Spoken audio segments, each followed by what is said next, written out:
bar worth over £5,000. For a chance to win, text GOLD to 63225. One entry costs £2.50 plus one standard network rate message. Or text BONUS to 63225. 5 entries cost £5 plus one standard network rate message. Go to gbnews.com/win. Entries start at £2.50. Call 0903 686 3232. Calls cost £2.50 plus your network access charge. Or post your name and number to GB22 PO Box 8690 Derby DE1 9TT. UK only. Entrants must be 18 or over. Lines close at 4 p.m. on the 21st of August. This is a network giveaway. Entries will be pooled. Please check the closing time if listening or watching on demand. Good luck. At GB News, we love to hear from you, our loyal community. So drop us a line at gbnews.com/yoursay. There you can talk to each other and also to the presenters live on air. gbnews.com/yoursay, because GB News is your channel, Britain's news channel. From the school run to the home run, watch a new show for all of Britain. He can say whatever he wants. A straight talking show where all voices are heard. And, when are we going to stop talking about smashing the gangs and actually do it? With the stories that matter from every part of our country. There's a bit of a crash landing there for your Chancellor. Bold, fearless and standing up for you. That's me, Martin Daubney, 3 p.m. till 6 p.m, weekdays, here only on GB News. The People's Channel, Britain's news channel. Join me, Nana Okoye, for an informative, interactive news programme with a difference. It's fun. No, he didn't say that, Dave. I'm so surprised. I think there's an element of truth to that. Join me from 3 p.m. every weekend, only on GB News, Britain's news channel.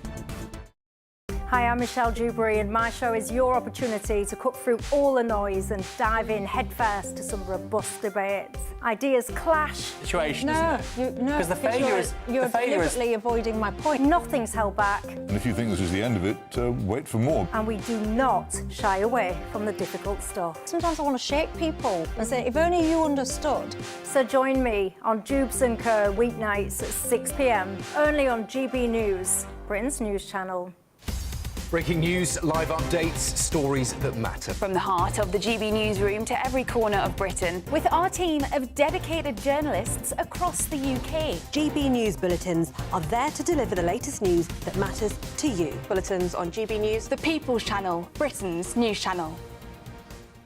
The GB News audience is different, it's unique, because they see through the nonsense. We want to debate with each other, we want to listen and maybe learn. We have a chat. That's what we do. We try and have a chat. They'll watch my programme while they're eating their tea, they'll watch breakfast while they're busy getting their kids ready for school. We want to hear what matters to you, what is news for you.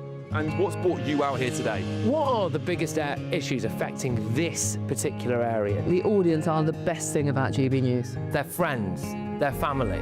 They're people who need to have their voices heard. They're passionate about the channel, they're passionate about what they believe in. The one thing about GB News is you get a chance to speak. Talk to me about why so many people have gathered here today. Do you want to say something back in return? The GB News audience is what makes GB News special. It's incredible to see. They shape our programmes, they shape our output, and they shape our channel. That's what makes us the fearless champion of Britain.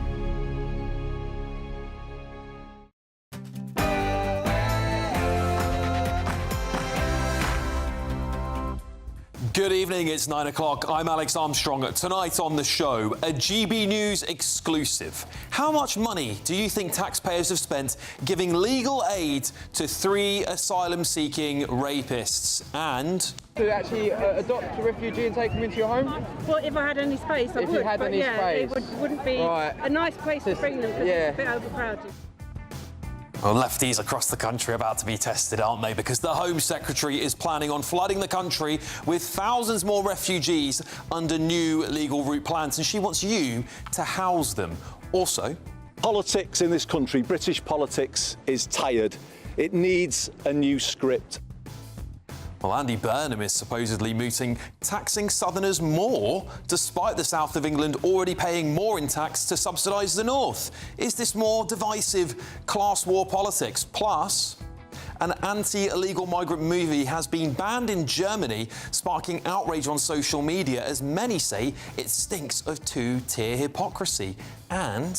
it is the very fact of our vibrant, diverse and free societies that gives us our collective strength. Right, Buckingham Palace has unveiled a significant revision to the King's official role, as the monarch will now pledge to protect the space for faith within the multi-faith nation. It sent social media a storm today. Plus, we are, of course, marking Armed Forces Day here on the show. It's a time for us to reflect on those who put themselves in harm's way to protect and serve our country. And joining me on my panel tonight, former Labour Minister Bill Rammell, journalist and broadcaster Linda Jubilee, and making his debut on Primetime, I'm unleashing the Cox on the nation tonight. That's right, Paul Cox is joining me here. A huge 2 hours coming up on the show. And of course, we're also going to be discussing this because more than 4,000 suspected grooming gang cases could be reopened in London. That's despite Sadiq Khan claiming there was no indication the gangs were operating in the capital. So are you saying we haven't got the same sort of gangs that are in Rotherham, Bradford and lots of other places in the country? Just for what's a misunderstanding, what does she mean by that? You know full well what I mean by that.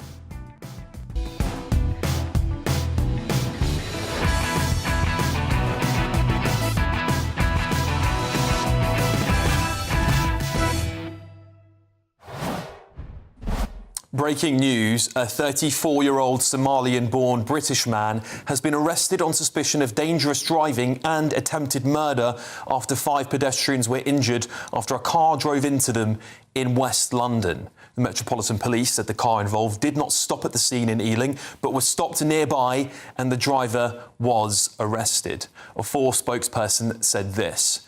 Due to the nature of the incident, local officers were in contact with officers from counter-terrorism policing London as they conducted their initial inquiries.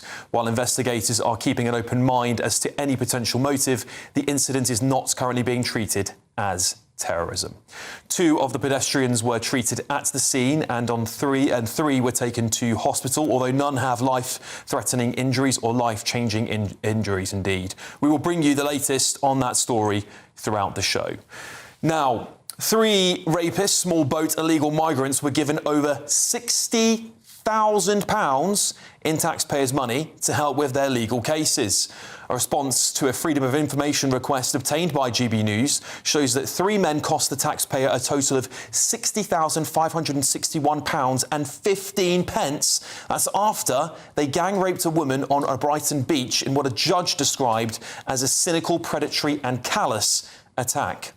Migrant sexual predators, these men, Iranian Abdullah Ahmadi and Egyptian Ibrahim Al-Safeh, attacked a woman while Karen Al-Danasut, also Egyptian, filmed the ordeal.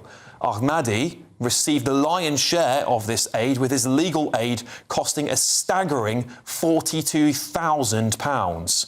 Well, the sick Al-Danasut, who made headlines after he was caught grinning while leaving court after his conviction, well, he cost the taxpayer over £15,000 in legal fees. Al-Safeh, meanwhile, set the state back a minimum of over £2,600. Well, astonishingly, the number paid out to all men may go even higher still, as not all claims have been paid out yet. Just imagine how many millions of pounds taxpayers have had to dish out for the countless cases of foreign criminals and asylum seekers who've committed heinous, evil crimes in our country. Frankly, why on earth is any criminal, foreigner, ever given legal aid, let alone an asylum seeker? They've come to this country, raped an innocent woman and filmed their crime on camera. They were guilty before they were even charged, weren't they? And if I had it my way, I'd have shoved them on a plane and dumped them on the tarmac back in their country the very next day. And let's face it, do you, any of you, believe they'll even be deported once they've served their term? Because I don't. And our tolerance for these foreign criminals after they've already abused our good faith, letting them even stay in this country, is nothing short of suicidal empathy. Let's get the thoughts of my panel.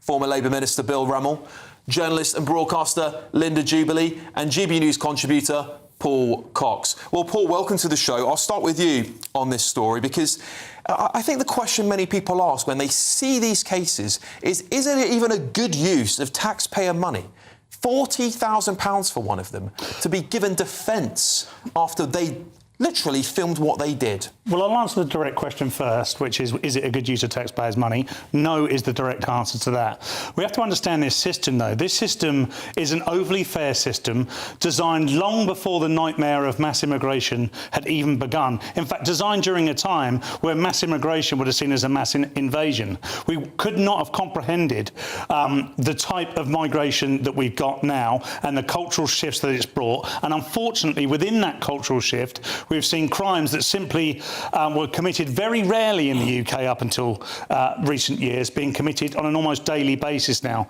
And of course, had this crime been committed by a white British guy in the early 1950s, or whenever the system was first designed, they would have been entitled to legal aid because they wouldn't have been able to afford it. This would have been few and far between. But we've now got a system where imported rapists, I hate to say, are able to levy the system in their favour to be protected. And it's going to be, you know, this won't come as a surprise, unfortunately, to the GB News family, but it will still be a shock because it's an exorbitant amount of money, 60 grand across those three, one of them getting 40-odd thousand pounds for what was, by the way, because it's always happening, we don't notice this so much, but was one of the worst crimes that we've seen of this type down in Brighton. These guys particularly focused in on this one young lady. Two of them committed the crime, whilst the other filmed it. So when you understand all of those things in a row and then look back retrospectively, you can see immediately that it seems incredibly unfair that that sort of money would be spent on anyone of that type. Yeah, Linda, someone's just written in actually here. He said, Alex, based on current 2026-2027 tax year rates, it takes approximately 4 years and 9 months for a pensioner on the full new state pension to be paid 60 grand. Yeah. I don't know whether that mathematics is entirely correct. We'll have to double check. But the principle exists. The principle exists, yes. Yeah, I think that this is a very, very worrying case. I know that everyone under the British legal system is entitled to some kind of defence, and that is enshrined in ancient law in this country. It's something we should be proud of. But this does completely baffle me now, this situation. And as a woman, I just want to say that I think that this particular case, which was a very heinous crime, this whole situation with rape in this country is now beginning to really worry me as a woman. These men, I think, should have been convicted and deported. I'm not saying you deport them immediately. You can't do that under our legal system. But once they were convicted, there should have been some way of deporting them. There could be from early on, there could have been no doubt about the crime because one of them filmed the whole thing. Well, and the police had the phone and they had the record. So there was no doubt at all about what had happened. And there's no question that the woman involved here will be scarred for life. We've got to start seeing... She won't get compensation. Yeah, no, I'm sure of that. We've got to start seeing rape in this country, and I'm thinking also it's a completely different kind of rape, I guess, but the terrible, terrible rape case where the two guys were not even given a custodial sentence is sending a disastrous signal to women in this country where rape is concerned. And this, when I read about it, is so shocking. It's heartbreaking that, you know, rape is as serious as murder, as a lot of other extreme crimes, and it strikes me that some of the things that happen here don't take that crime seriously, that crime against women seriously. Yeah. Bill, your thoughts? And this case really sticks in the craw.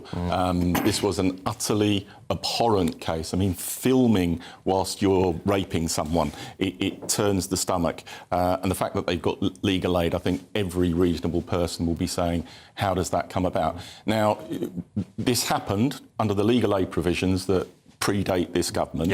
And the legal justification is that anyone, regardless of their nationality or migration status, is entitled to a free trial. And like Linda, I get that, and normally that would hold sway with me.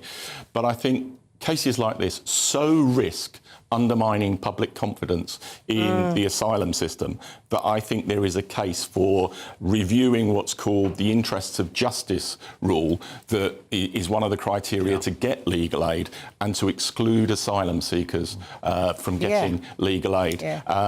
Now, that would effectively mean, and the justification for that would be, well, they haven't got a settled right to be in this country yet, and therefore they're not entitled to legal aid. But that would effectively mean you don't determine their case until the asylum claim is settled. Yeah, that's and that would impractical. probably mean that they're behind bars during that period. But, you know, I think to get this amount of legal aid in these circumstances is incredibly difficult. You know, to justify. I think it's in this case, if memory serves me correctly, they actually went to some kind of barbecue after they'd committed something the like crime. that, yeah. And that is so callous. Yeah, of course. It's like dealing with psychopaths. I'm sorry, but there's been a conviction, so I can probably speak freely. It's like dealing with sociopathic people here. Of course. And, you know, this system, as I said, was built around a civilised society. And, you know, if you'd said that maybe 2 or 3 years ago, people would have gasped at me. Certainly before GB News was ever thought of, you would never have heard that on any other channel.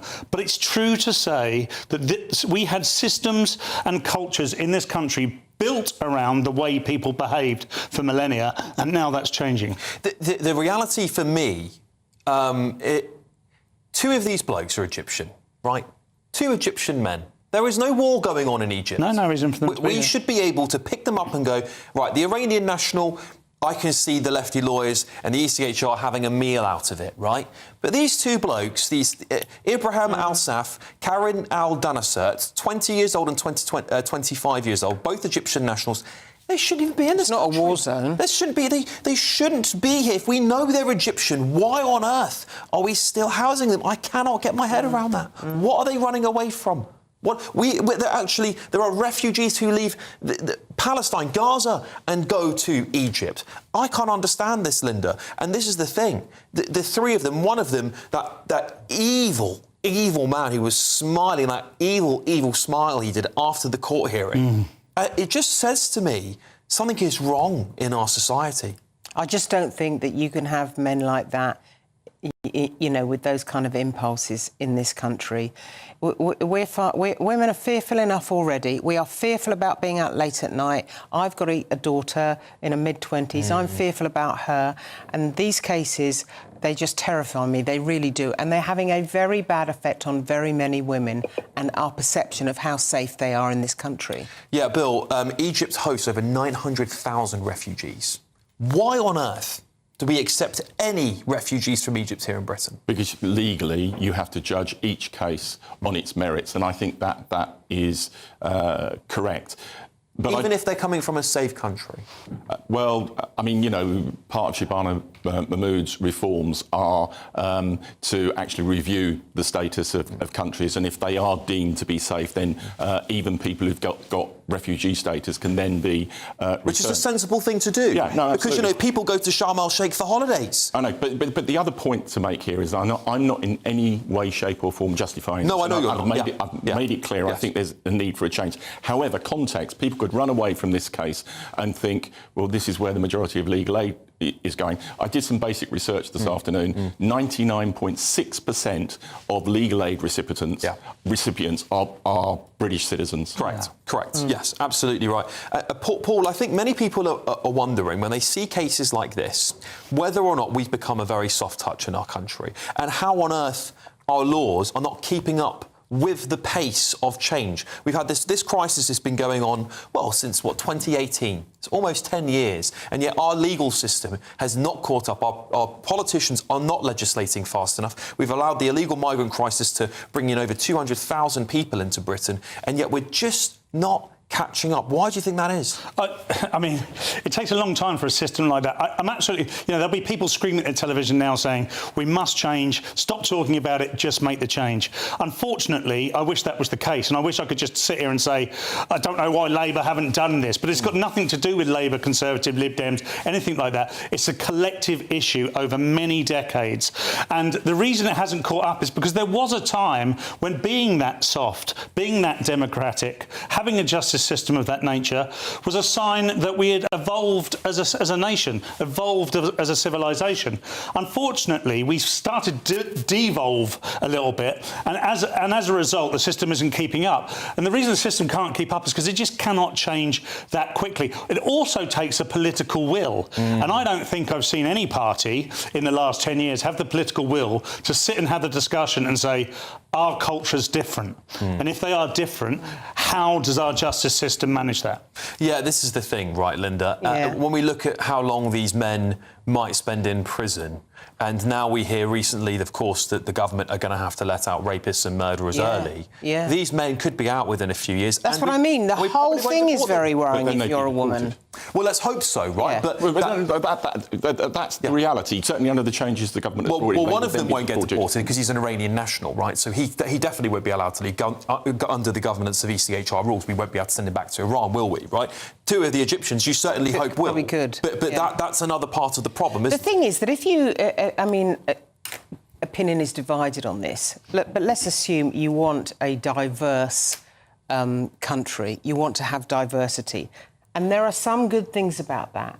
But you have to accept as well that there are bad things too. When you take someone from a culture, maybe where women are not valued the way they are valued or should be in this country, you are bound to import some problems. I know those problems have been sometimes evident to me when I've done some work inside some of the hotels. I can see it. I've been threatened myself. But we've got to stay on top of what diversity actually means and make sure that we have good diversity and not bad diversity. Is that too outspoken of me? Absolutely right. And you know, people need to, if they come here, they need to sign up to British values and British laws. Yeah. However, again, context check, the vast majority of rapists in this country are British citizens. Yeah. Yeah, no, that's absolutely right. But there are some cultures and some people from certain nationalities that disproportionately commit those crimes. And I think it's OK for us, and it should be OK for us to highlight that as an issue and have a debate around how many people of those nationalities we want in our country if there is a disproportionate level of crime from those certain backgrounds. But that's for a whole nother topic, isn't it? A Ministry of Justice spokesperson said this crime was abhorrent and our thoughts remain with the victim. Offenders do not receive a penny of this money. Payments are means tested and sent directly to the solicitors and barristers who represent those facing trial. All right, it's time now for a brand new Great British giveaway. It's your chance to join in with our Golden Summer celebration. It's your chance to win 60 grand in tax-free cash and a real gold bar worth over 5 grand. That sounds pretty cool, actually. Here's all the details. We're celebrating a golden summer with a terrific two-part Great British giveaway. First, you could win a sensational £60,000 in tax-free cash to spend however you like this year. What would you do with that? And that's not all, as you'll also win our most precious prize to date, a fine gold bar worth over £5,000. It's pure gold to own, trade or gift to a loved one and secure their financial future. So make sure you don't miss your chance to bank over £65,000 worth of prizes in our Golden Summer celebration. For a chance to win £60,000 in tax-free cash and a real gold bar, text GOLD to 63225. One entry costs £2.50 plus one standard network rate message, or text BONUS to 63225. 5 entries cost £5 plus one standard network rate message. Go to gbnews.com/win. Entries start at £2.50. Call 0903 686 3232. Calls cost £2.50 plus your network access charge, or post your name and number to GB22 PO Box 8690 Derby DE1 9TT. UK only. Entrants must be 18 or over. Lines close at 4 p.m. on the 21st of August. This is a network giveaway. Entries will be pooled. Please check the closing time if listening or watching on demand. Good luck. Coming up, are Britain's taxes going to be turned into a postcode lottery? Well, future Prime Minister, it seems, Andy Burnham's allies have said that the PM is hopeful, is considering giving tax powers to local authorities. But next... It is the very fact of our vibrant, diverse and free societies that gives us our collective strength. Well, this has sent right-wing social media into an utter meltdown today because a change to the King's official role away from Christianity in a move to reflect Britain's multi-faith nation. We're going to debate The weather, that's a good thing and a positive move for our country. Next here on Alex Armstrong Tonight.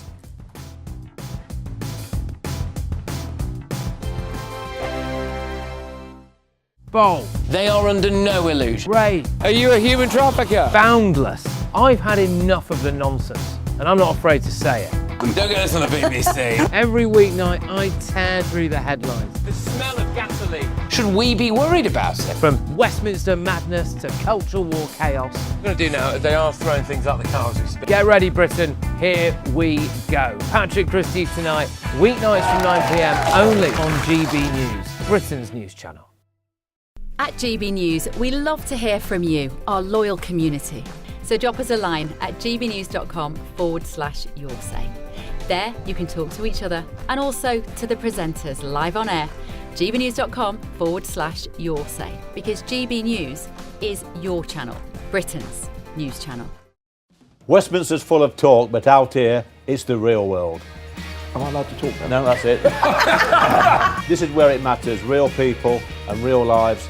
That's what politics is all about. The fact has Trump made a good start? No. Straight answers, no spin, and just a couple of pints. How many fingers have I got up? About 10. So join me for Lee Anderson's Real World every Friday at 7 p.m, only on GB News. The People's Channel, Britain's news channel.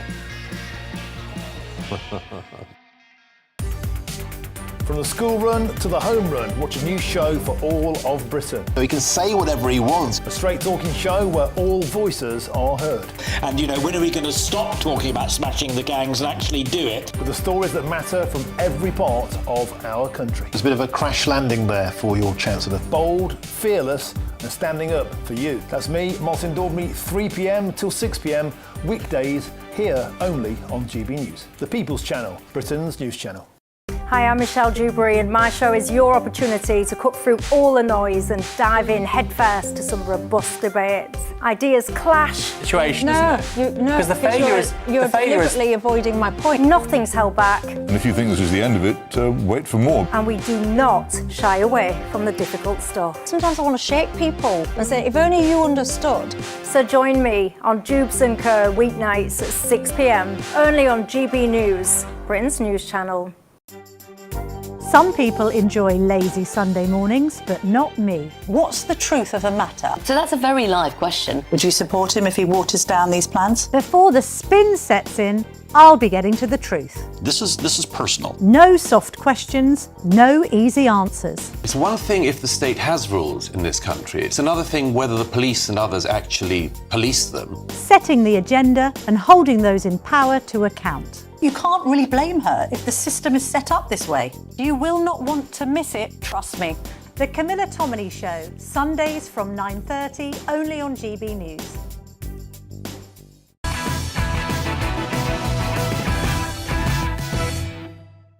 Well, the King's official role has been updated to reflect what Buckingham Palace calls Britain's multi-faith nation.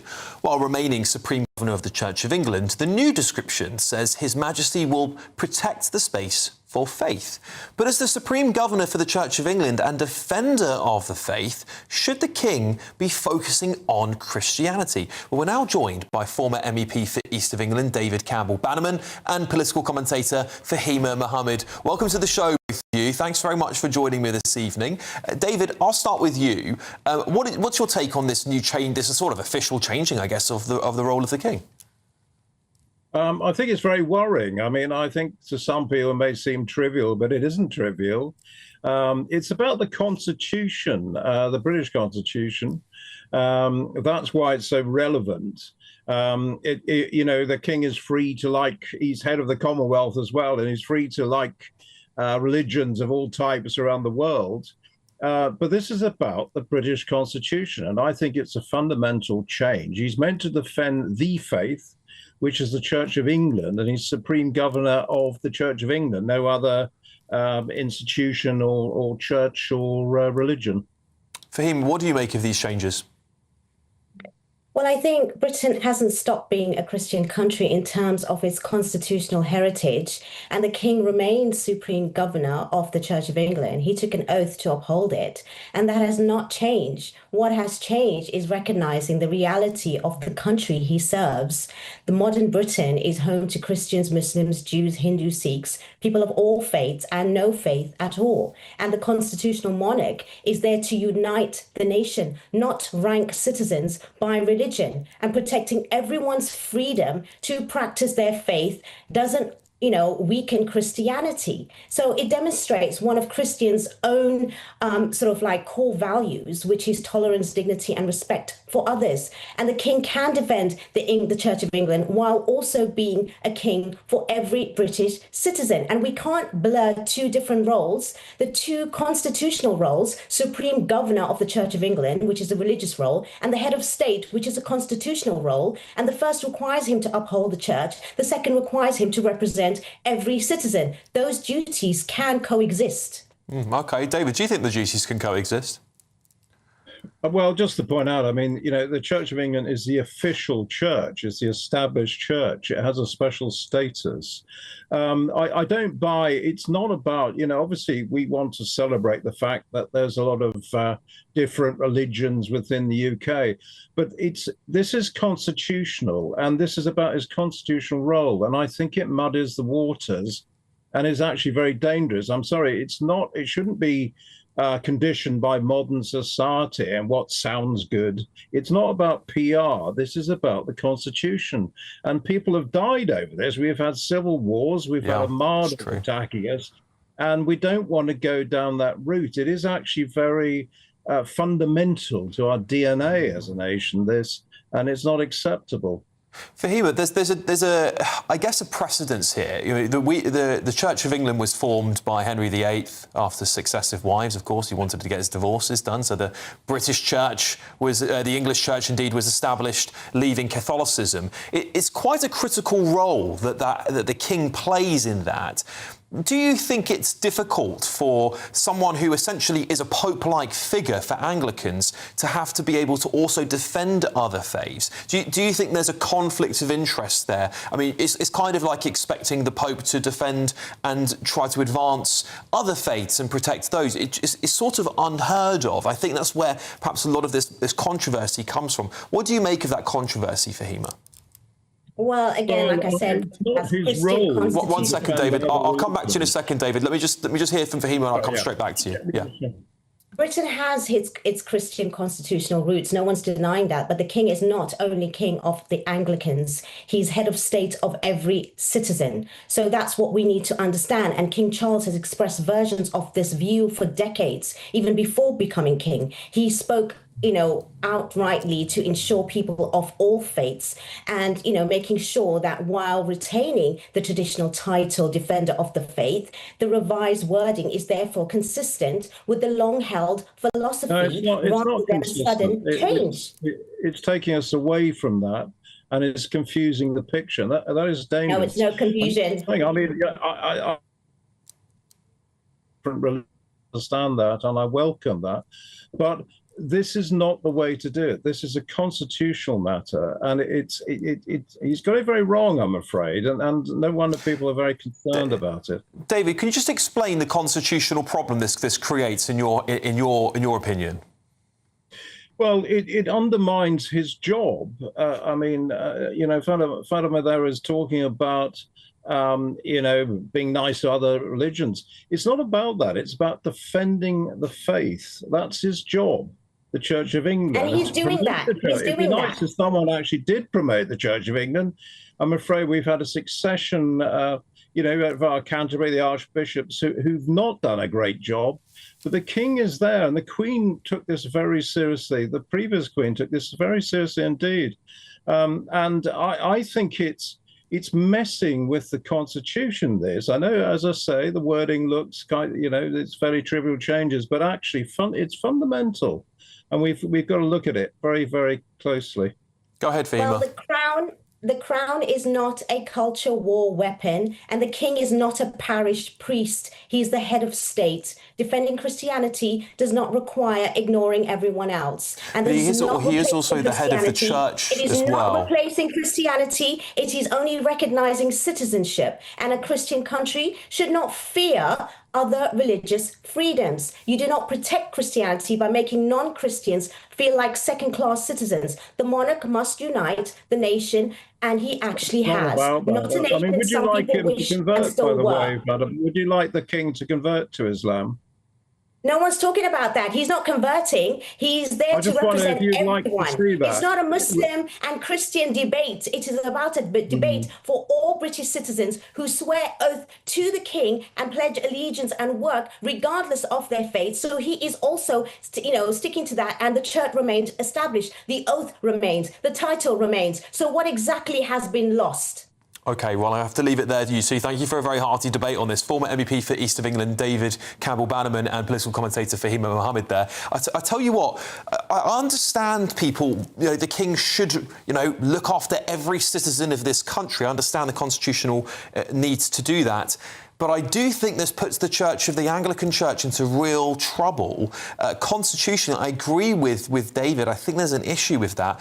And, he isn't a priest, you're right. He's the head of the church. He is the Pope of the Church of England. And I just feel like it's a little bit muddying of the waters. Maybe they are evolving into a less religious royal family. If so, we should, not say he's appointed by God anymore. We should say he's just another head of state. And I think by eroding those things, what you eventually end up with is a president. I don't think the royal family are doing themselves any favours lately, especially off the back of that tax stuff as well. Just leave things alone. They were working fine. No one cared about you being a defender of the faith before you made this change. That is my message that I would caution to the royal family, if any of them might be listening. Coming up, a film banned in Germany over its depiction of migrants and vigilante justice is causing a global row. You wouldn't have heard of this on any other news channel, by the way, because no one wants to talk about it. Should controversial films ever be censored? But next. Politics in this country, British politics, is tired. It needs a new script. Right, well, what does a new script actually mean? Because it might mean your taxes will be determined as to where you live, according to allies of Andy Burnham. Might you get a postcode lottery on your taxes, or is it class war? More on that next. I hope we haven't forgotten anything. Travel insurance, I tick that box. Yeah, but remember what you forgot last year. All Clear Travel Insurance sponsors GB News Travel Destinations Forecast. The very hot weather in Western Europe pushes eastwards through this weekend. Sunny and warm for many other areas of Europe throughout this weekend.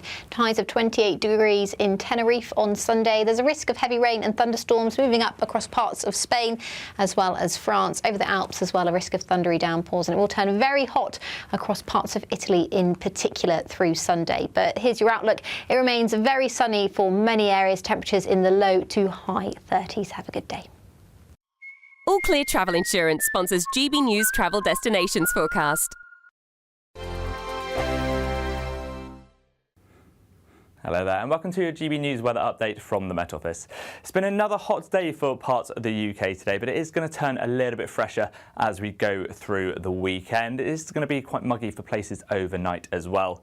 We do want to keep a very close eye on this little occlusion as it does move its way across the southeast of the UK this evening, as it could bring some pretty heavy thunderstorms at times, and there could be a mix of some hail in there as well. But they will move through rather quickly, and we still have an amber heat warning for parts of the southeast through the overnight period. Still going to be muggy. We've still got quite a few places around 20 degrees for this part of the world. But elsewhere, temperatures are slowly starting to come down as this band of rain begins to move into the west and slowly starts to move its way eastwards through the nighttime period. Now, as we wake up on the morning of Sunday, again, it will be a warm start across the southeast, but behind this band, like I said, it will be a lot fresher. A bright start for Northern Ireland, actually, and a few more showers across Scotland. One or two of these could be heavy, again, with the mix of some hail in there, but it's only going to be isolated. I'm not expecting them to be as thundery as they were a couple of days ago. But as we go through the day, this band of rain will slowly start to peter out. The rain does become a lot more isolated and it does turn into a band of cloud. But that cloud will lift and it will start to break up through the day. So Sunday is actually a normal typical day for summer, really. Temperatures just above average for the time of year. But compare that to the temperatures that we have seen over the last few days, it will feel a lot more comfortable. Monday, again, a nice sunny day, plenty of bright sunshine across England and Wales, a few showers across Scotland here. That sunshine may turn a little bit hazy through the afternoon, but as we go through the week, there will be some patchy cloud, but some sunshine and temperatures back where they should be.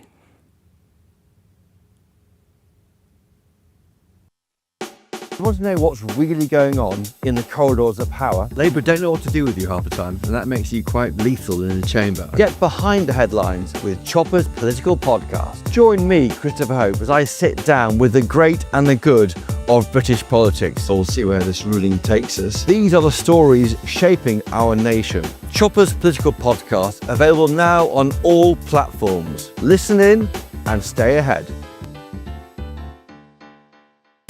I've been in Westminster for a long time, but I know that though power may be here, its effect on people's lives is across the whole of the country.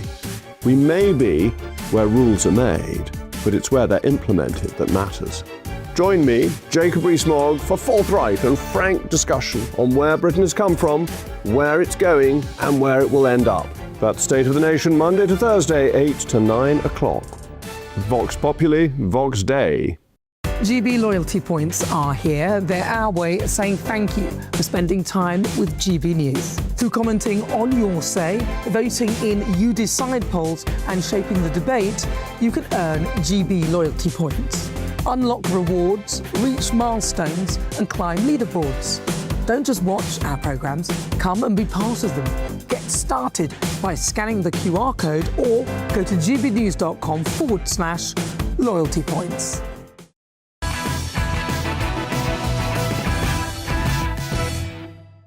Right, well, a new poll has revealed that a Labour Party under the leadership of Andy Burnham would leapfrog Reform UK in the polls if a general election were called today. But that margin is reportedly very thin, perhaps 1% between the two of them. And there are still questions and concerns about some of Burnham's planned policy changes, particularly when it comes to taxes. Well, according to his allies, Burnham is reportedly considering handing local authorities the power to set taxes, including income tax, effectively turning tax into a postcode lottery. So, with major speculation around Andy Burnham's tax plans, is Labour's current edge over reform going to be enough? Got my panel back in the room. Bill, I'd like to start with you. Can I say something slightly controversial that I think some of the audience might disagree with me on? I actually think creating a tax-competitive country is very healthy for us. Because if you can say, and I'm putting this out there, hopefully Andy or one of his allies might be listening, if you can say, Alex, if you move to Manchester, you might pay 5% less income tax. Well, I might go, do you know what? I'll take that. What do you think? Well, I think there is an argument for that. But look, I mean, this story is massive speculation. I think Burnham is likely over the next week or so to say some reassuring things around taxes, the most important of which will be his putative choice for Chancellor of the Exchequer. Who's your money on? I think it should be Wes Streeting or Shabana Mahmood and not Ed Miliband, because it is about... You love Ed, don't you, really? You love Ed, Bill. It's about sending reassurance. But in terms of devolution, that's at the heart of this story.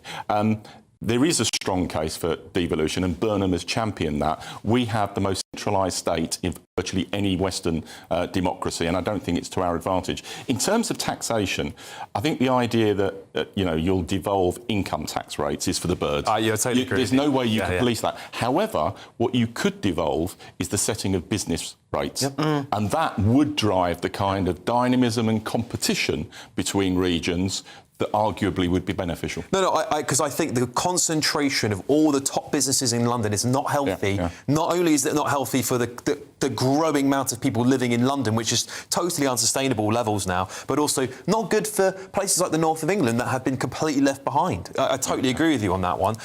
Paul, The other part of taxes is that it's just a litany. If you've got to do a self-assessment now 4 times a year, it's just getting bonkers in this country. Do you think there's a time and place for Andy Burnham to say actually we should shake up taxes in Britain?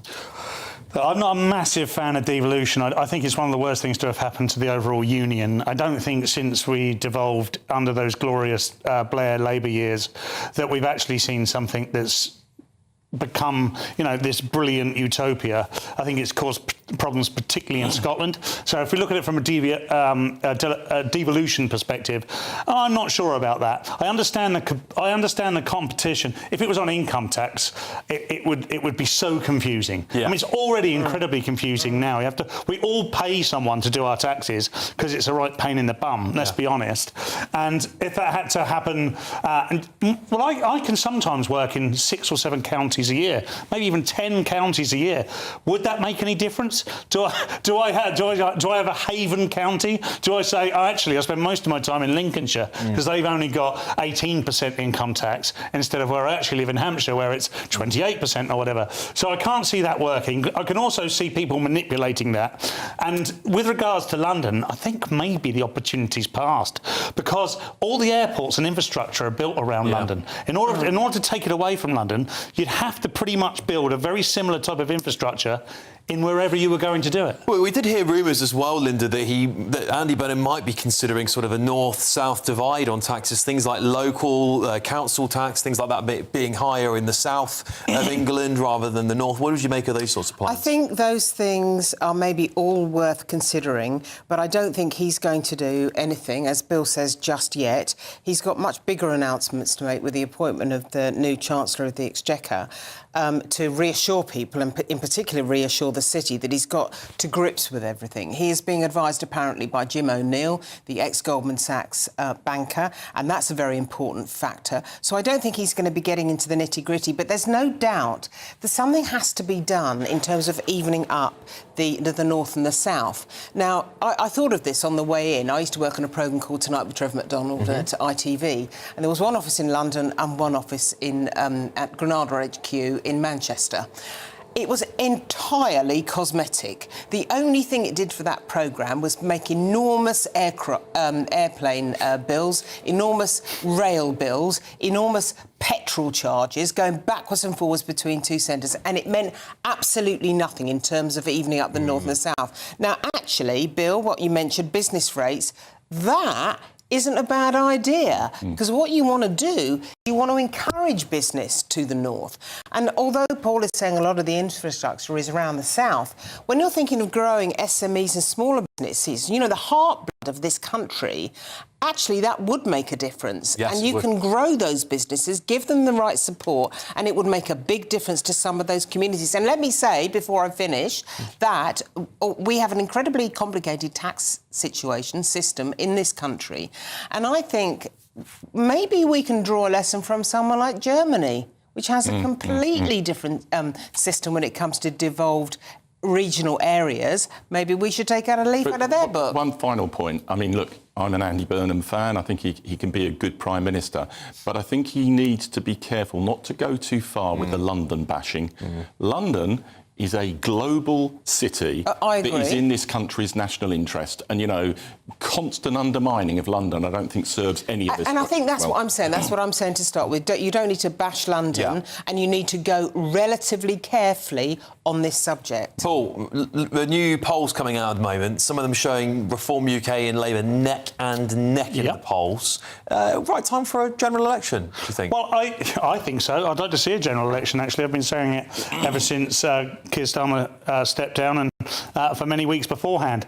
I don't think that the Burnham bounce, if the Burnham bounce is 1%, then Labour are still in a bit of trouble. Well, it technically is about 6%, because the last few polls have put them on about 20, and I think some of the more recent polls put them on 26, neck and neck with Reform 27. Look, call a general election. I think it's the right thing to do. They're not mandated to do so. It's not prescribed for them to have to do so. I completely understand that. And every time anyone has asked for it in the past, they've done so for political reasons, not necessarily expecting it to happen, shall we say. However, I think it would be good for the country if we did. A lot of people could be listening to this going, absolutely not. I don't want to go to another general election.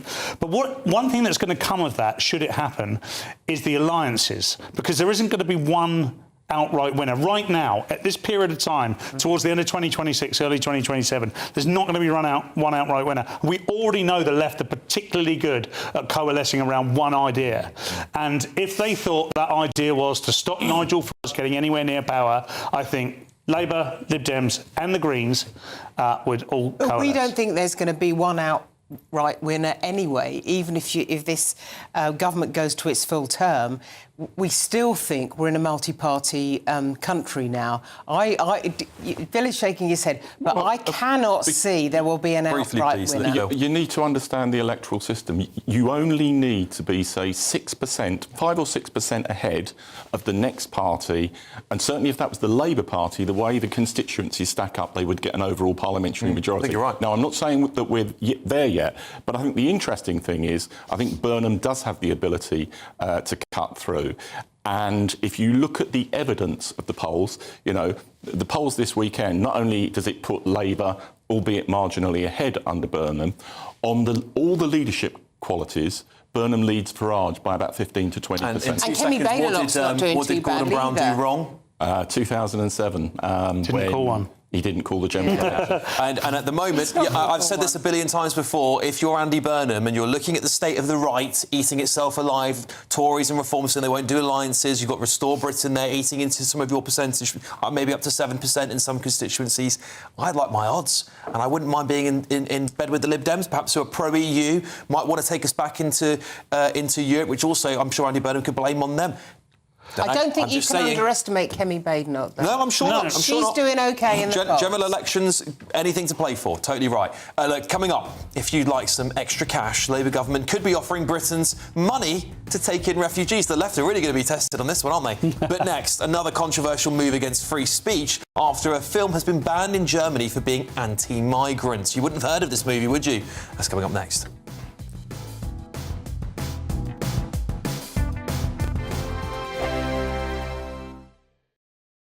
This is GB News, Britain's news channel.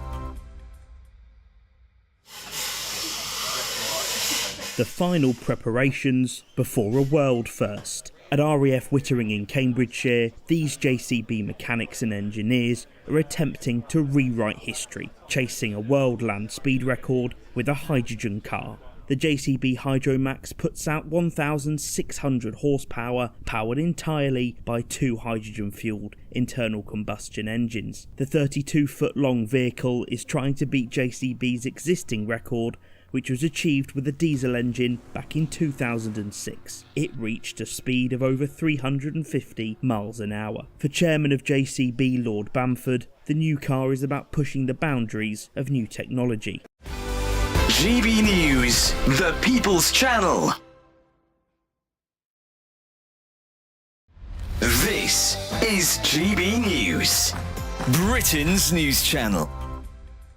Father's Day has long been a fixture in the family calendar. But as household budgets remain under pressure, some are questioning whether the tradition of buying gifts is beginning to fade. Jim Cox has worked in the gift-giving industry for more than 30 years and says Father's Day simply isn't the draw it once was. We're kind of reliant on the big gifting period. Father's Day is probably the weakest of like the bigger gifting events. It's picked up a bit this week, but probably not as much as I would expect. And I think generally people, like average basket size isn't really where I'd want it either. So I think people are spending a bit less, being a bit careful, and also thinking general trend in gifting is thinking maybe about experiences and spending time with people. GB News, the People's Channel.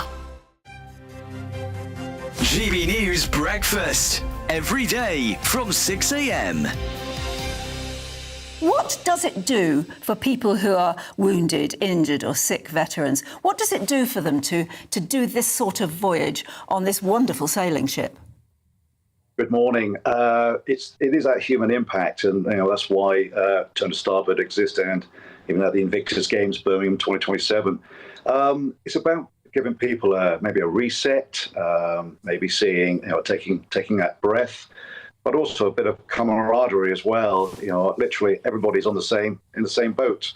The blue environment is completely different. Everything is different on a boat. Walking, sitting down, making a cup of tea, even going to the loo is slightly different. So we can give people a break from sort of the pressures of life. GB News, the People's Channel.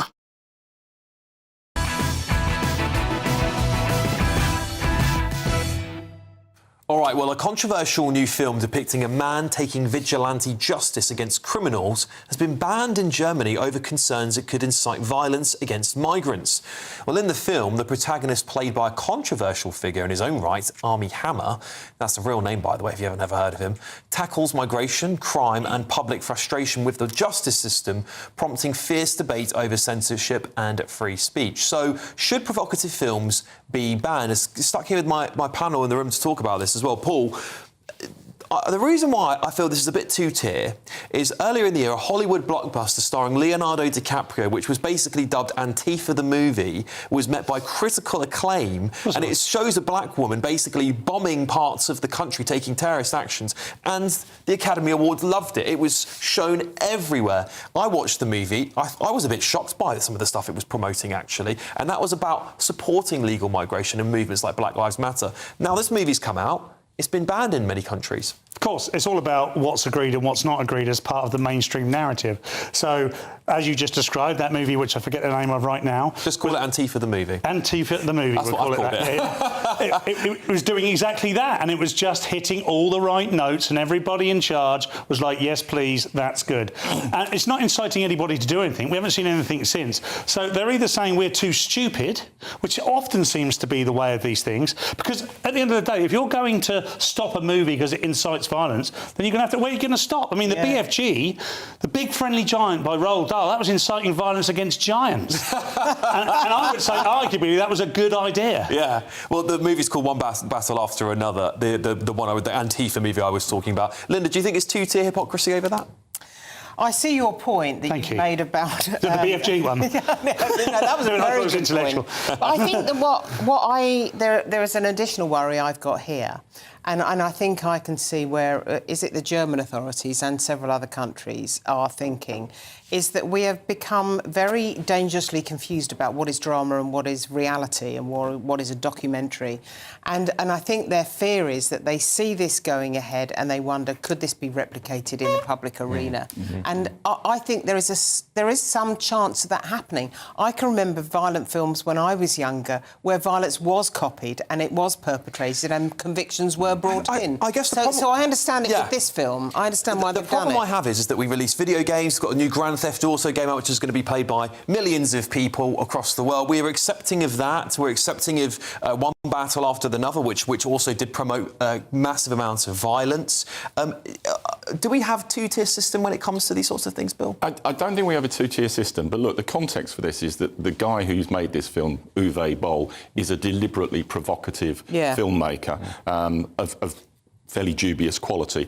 And I get the concern that this might incite violence against migrants, but art depicts society and it depicts life in all its ugliness. And I think it's a fairly dangerous slope to say that you're going to ban a film because of that. It's linked to freedom of speech. I also think banning this film will drive popularity of it across the board. The bit of context as well, though, I don't think this film would be banned in this country.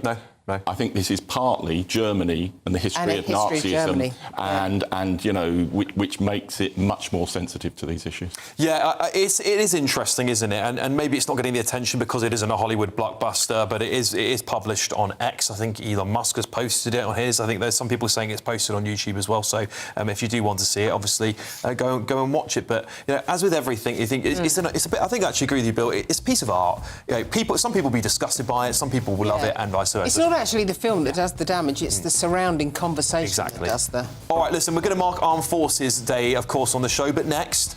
To actually adopt a refugee and take them into your home? Well, if I had any space, I would. If you had any space. It wouldn't be a nice place to bring them because it's a bit overcrowded. Shabana Mahmood wants you to put migrants in your homes. Let's get the weather first.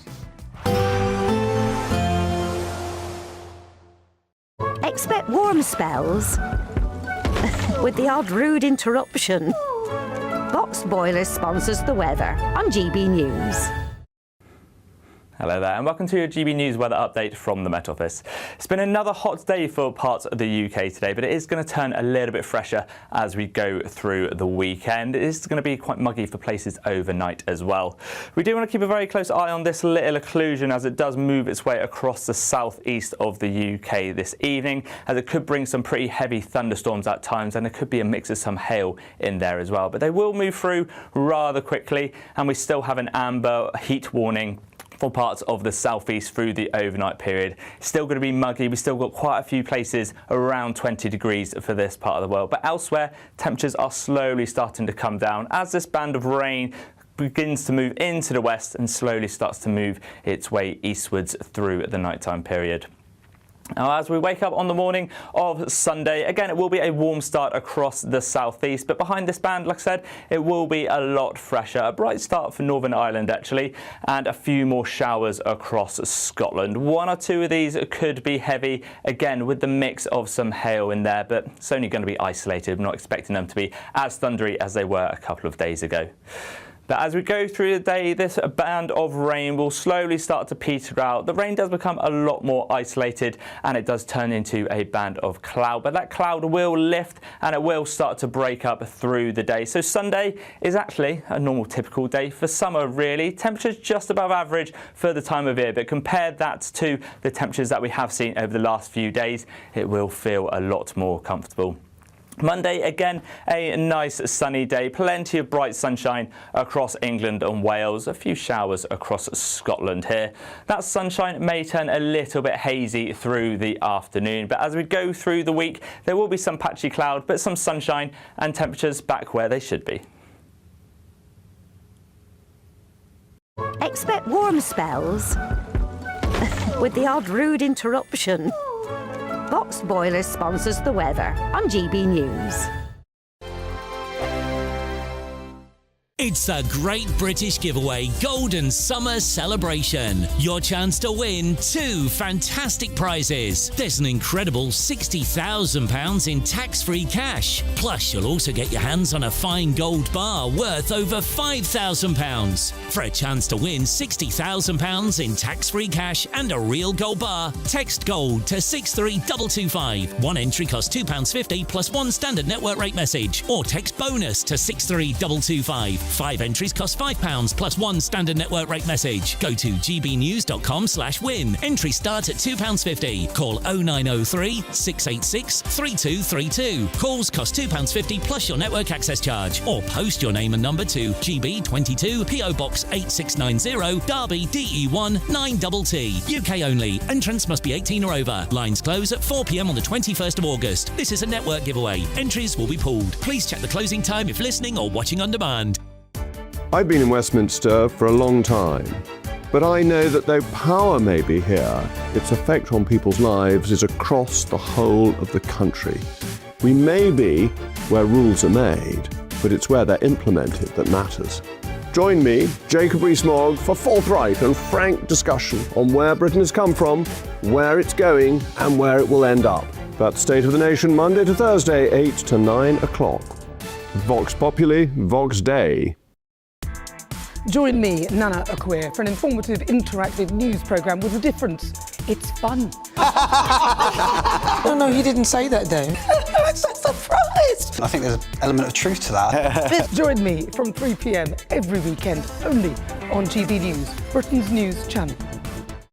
From cold mornings to warm family brunches. From football to tennis in the car. In the kitchen. GB News Breakfast is there. With the stories you need and the conversations that matter. Anyway, let's talk business. Well, it has been a historic night in British politics. It's astonishing, isn't it? We're here again to start your day just right. GB News Breakfast. Every morning from 6 a.m. Only on GB News. Britain's news channel.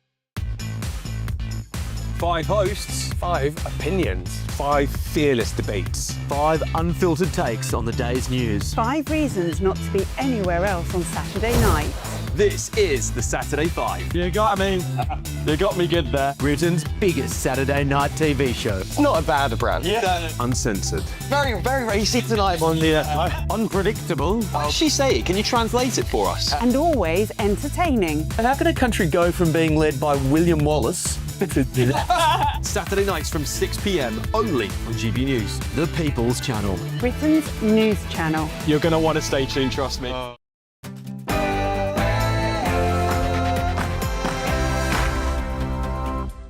Good evening, it's 10 o'clock. I'm Alex Armstrong. Tonight. To actually adopt a refugee and take them into your home? Well, if I had any space, I would. If you had any space. It wouldn't be Right. a nice place to bring them because it's a bit overcrowded.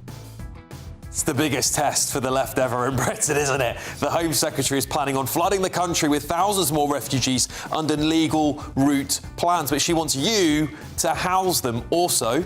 I curtsied as though I was like...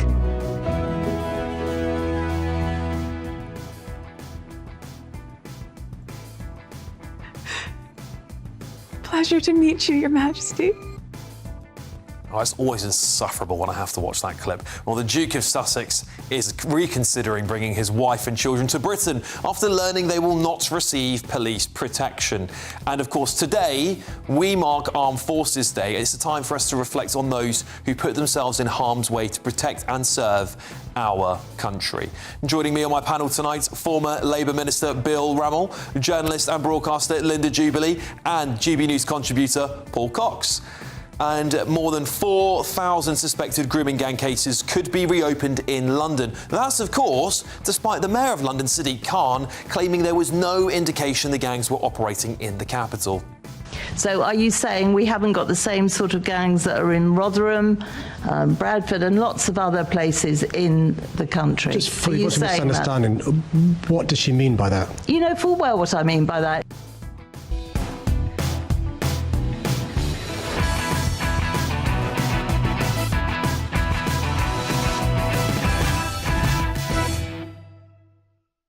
Tens of thousands more refugees will be let into Britain legally under this Labour government's new plans. Well, get this. They're going to offer you £350 a month to take them in your homes. Well, I'm sure every single refugees welcome here lefty is going to be queuing up, aren't they? I just noticed your placard saying refugees welcome here. Yes, I'm just wondering if you'd like to go down on a list saying you're willing to take the refugees into your home. Of course not. Only problem is I rent. You rent?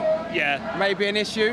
Yeah, because they've got, they've put 9 bedrooms in a 4-bedroom house, so we're pretty much So, to actually adopt a refugee and take them into your home? Well, if I had any space, I would. If you had any space. It wouldn't be a nice place to bring them because it's a bit overcrowded. Right. But yes, if I had the space, definitely. Thank you very much for that, love. Funny that, isn't it? Yeah. But here's a reality check for the Home Secretary. We still won't know who these people are, will we? And let's see how that's worked out in Denmark. Male refugees there show conviction rates 2 to 3 times higher than Danish men. For violent crimes, it's 2.5 to 3.5 times higher. And non-Western migrants make up over 10% of the population, but account for nearly 30% of violent convictions and roughly 32% of rape convictions indeed.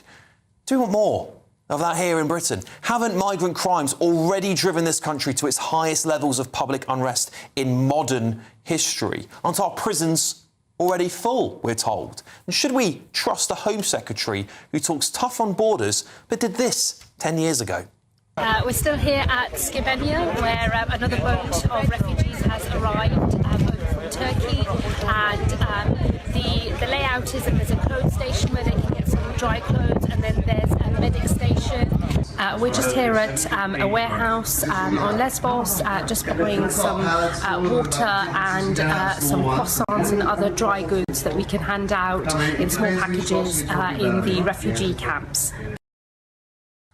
Well, and as for her record, less than 4% of illegal migrants, small boat migrants that is, have been deported since 2018. So she'll only make up a tiny percentage of deportations under her watch in the last 2 years. Her French one-in, one-out deal, costing tens of millions of pounds, is reportedly being scrapped in October, according to French media, and she's already had to rewrite some of those rules because those migrants keep coming back to Britain. Well, Mahmoud might be better than some of her predecessors, but she's a long, long way from the medicine Britain actually needs, which is a Prime Minister and a Home Secretary that will deport all illegals from our country, secure our borders and pause any new refugee schemes until we can ensure that the safety of British citizens comes before anyone else. Let's get the thoughts of my panel. Former Labour Minister Bill Rummel is here, journalist and broadcaster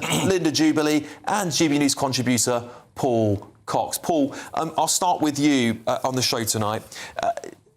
Listen, the reality is that, first of all, people are going to have these people in their homes. That's the deal, right? If you want a migrant in your house, it's £350 a month. I played a bit of that footage at the top there, and I've actually gone round and asked people myself this question when I've been out filming, and the resounding answer from 99% of them is, sorry, I haven't got any room. So who's going to house all these people if the left won't do it? Well, the idea we're coming up with a solution for a problem that we shouldn't have is bonkers to me, right? So what we're saying is, you see all this mess that we've got currently. What we're going to do is we're going to do that, but slightly more legally, and you can house those ones in your home. It's bonkers. We currently treat our country's borders like the police treat shoplifters. They just don't care. You're allowed a certain amount in before anyone's going to do anything about it. We have to have an amnesty almost now, where what we do is we shut the borders off, none of this 350 quid a month business, and we just figure out who we've got, get rid of the ones that shouldn't be here, and then start an immigration system which helps build our country. I don't want to see another policy that welcomes migrants in, unless they are brain surgeons or people or economists that can or business people that can grow our economy. Because if it's not that, then we have no space and they are no value to us. Yeah, Linda, I want to say, just to correct myself, because I said 2/3 in Denmark, and I mistakenly said 2/3. I should have said 32%, which I think I corrected myself on saying it. But is that not enough for us to say disproportionate levels of certain types of violence come from refugees? But the problem is, it's not whether we should take refugees in, it's we just don't know who they are at the moment. And we've got so many people coming in already illegally. We've got no way of finding them. We used to download the data on their phones. Well, that was overturned by the court, so we can't actually tell, we can't take their phones off them and tell what they've been looking at, whether they're extremists. Yeah. It just seems to me like not only have we currently got a problem with deporting people, foreign criminals indeed, but we're going to add to that potentially as well. So what I will say is that on a personal level, this is my observation as a foreign correspondent working in conflict zones, both in the Far East and in Europe during the Kosovo crisis, is that you can see very, very severe problems when you change the ratio of the type of person you have in the country. Now, that's widely accepted. In Macedonia, I think, at one stage, 1 in 4 people in the whole country was a refugee, and it led to a lot of problems. Now, we need to accept that when you're bringing in very large numbers of people from a different kind of culture to our own, there will be challenges. That's point one. Point two is, I think that this system is called the Ukrainian system. Yes. Because that's what we did when the war in Ukraine started. We opened up and people were given 350 quid to take 1 or 2, sometimes more people into their homes.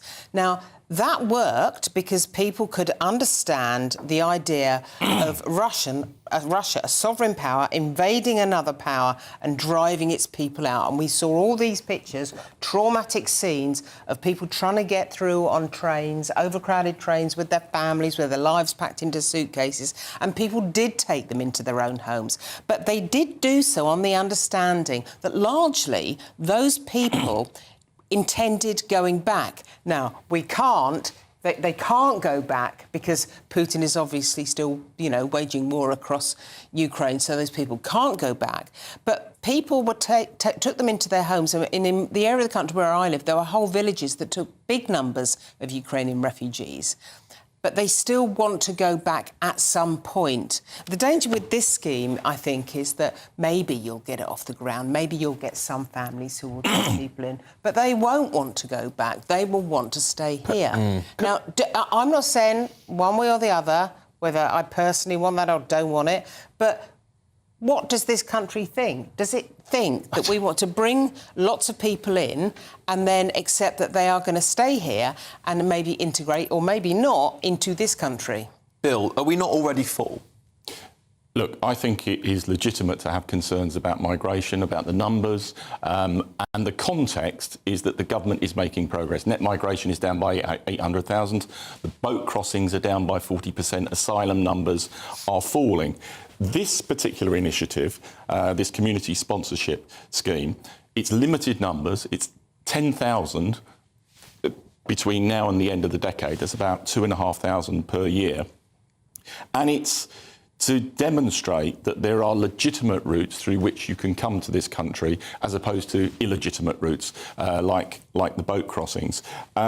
It's based on the Canadian sponsorship scheme, where the evidence suggests that people who come through this route are more likely to integrate, more likely to speak English, and are more likely a year after they come here to be in work. So I think it's got some things going for it, but it is to be put alongside the real crackdown on migration that Shabana Mahmood is driving through, the 10-year settlement rule, the earned settlement mechanism, the visa break system and the temporary refugee status provisions, so that if the situation improves in your country, you haven't got permanent refugee status, you can be returned to that country. That's a good point. But the thing is, you say that it, and I've read this as well, that it replicates the schemes they use in Canada. Canada's a completely different country.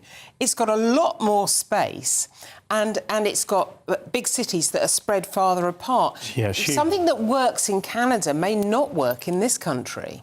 But it's about the sponsorship model by families, by businesses, by universities, whoever, that it actually drives integration, and that's regardless of the size of the country. It drives integration and belonging in a way that other forms of migration don't. Well, very quickly, I just did some quick maths on this. If it's 10,000 at £350 a month, that's £3.5 million a month. Over 24 months, that would be 84 million. You can double that over 4 years, 168 million. That's huge amounts of money that somebody's got to find to welcome these people in. And why are they coming here would be the big question. There's a massive difference between subcontinental people and the Ukrainian wives and children of men that have stayed to fight. That is another point. It's the cultural assimilation of people, which is what Denmark has found with the non-Westerners commit disproportionately more crimes, particularly when it comes to sexual crimes, which we see a lot of. My worry is those crimes are causing serious divide in Britain, and I think what we need to show, and the government needs to show, is it's getting on top of all of this and actually cracking down generally on migration, not opening new routes for people to come to the country when the country's crying out and saying, actually, we want less of all of it. Yeah. Now, the difference many people will say is that there are people living on the streets of Britain, Linda, homeless people. Is there a similar policy for them? Is there a similar policy to get homeless people back on their feet? I don't think there is. No, and I tell you one thing I noticed. I was driving into a TV studio earlier in the week and I passed such a distressing sight. It was a homeless person who'd fallen asleep on the pavement, wrapped entirely in a grey shroud. And all I saw was this grey shrouded figure who'd been sleeping rough that night. And I thought, that shouldn't be happening in this country. That should not be a sight that anyone sees on the way to work, not in a great country like ours. And Paul's quite right to point out the numbers here and what it's actually going to cost. Well done on your maths, by the way, very quick work. Because at a time when we know we need money, when we know we are spending approximately half of what the military has asked us for in terms of the defence of this realm, We know that we're going to have to cut back on the benefits bill, which means that some people will lose their benefits. Why would we be spending money on this scheme which doesn't do anything to help this country? Well, firstly, in terms of homelessness, when the last Labour government left office in 2010, we had virtually abolished rough sleeping, and we need to get back to that situation. Oh, I don't believe you abolished it. No, it had virtually disappeared. You know, and the incidents since then are completely over the top. But look, I will be candid. There's politics involved in this. Shabana Mahmood is driving through some of the most significant changes to asylum and immigration we've ever seen in this country, tightening it up and cracking it down. This is an element of the mix to persuade those people who are opposing that in Parliament that there are some legitimate routes by which people can come here to add a sense of balance and leavening. And if that helps to get the legislation through over the next few months that will really crack down and change the system, I think that's it's worth a very expensive spoonful of sugar to make the medicine. Well, look, I know you can make sums of money sound an awful lot. With figures that is quite a lot. Well, no, in terms of global public expenditure, where we spend virtually £1 trillion a year in this country, it's very small. No, there's no point in comparing it to global public expenditure. But if you added up all of those figures and you started talking about, for example, how much we need to take away from benefit spending, how much we need to spend on a new frigate, those specific examples, it's significant. It's a significant amount of money. If you shared £42 million a year, you're comparing apples with pears. So my calculations is basically £42 million a year on this, which, you're right, Bill, we've all worked in businesses and organisations and public authorities where £42 million is small beer, I agree. But if you took £42 million a year and chose a cause, homelessness, veteran homelessness, and gave it to them and said it's purely to spend on getting those boys back into homes, that would fix that problem that year. But if that expenditure and this sponsorship scheme helps you to drive through the changes that dramatically reduces the number of asylum seekers coming to this that's country... a stretch. Well, no. Look, I've made this point many, many times on this programme. Under the last Labour government, we cut asylum numbers from 100,000 to 19,000 a year. It can be done. And we need these changes. And if they can bear the dividend of a significant cut in numbers and therefore a significant cut in spending, then that will be an investment that makes it happen. I mean, we're going to talk about this in a moment, but it's Armed Forces Day today, and Johanna correctly pointed out, Alex, how about our ex-servicemen on the streets? Give money for them not to bring in more more people we don't want. So why don't we give the money to ex-servicemen and provide for them? And I feel like that, to me, is always one of the biggest shames of this entire illegal migrant crisis and refugee crisis we're embroiled in, is that we actually have people who've served our country, have put their lives in danger, who are living on the streets because they're suffering so severely from things like PTSD, can't get back into work, and we've sort of just written them off. We've sort of just said, you're not worthy of our time, but people who break into our country, I'm not saying this new programme, of course, this new programme is for legal migrants, but the legal refugees, but people who will literally break into our country are treated better than them. And I think that's where a lot of this anger comes from. I think where veterans are concerned, it's not just a question of putting a roof over their heads, although that is the core issue for many of them. There's a whole load of support that they should be getting when they leave the Army or the RAF or the Navy or whatever force they serve for.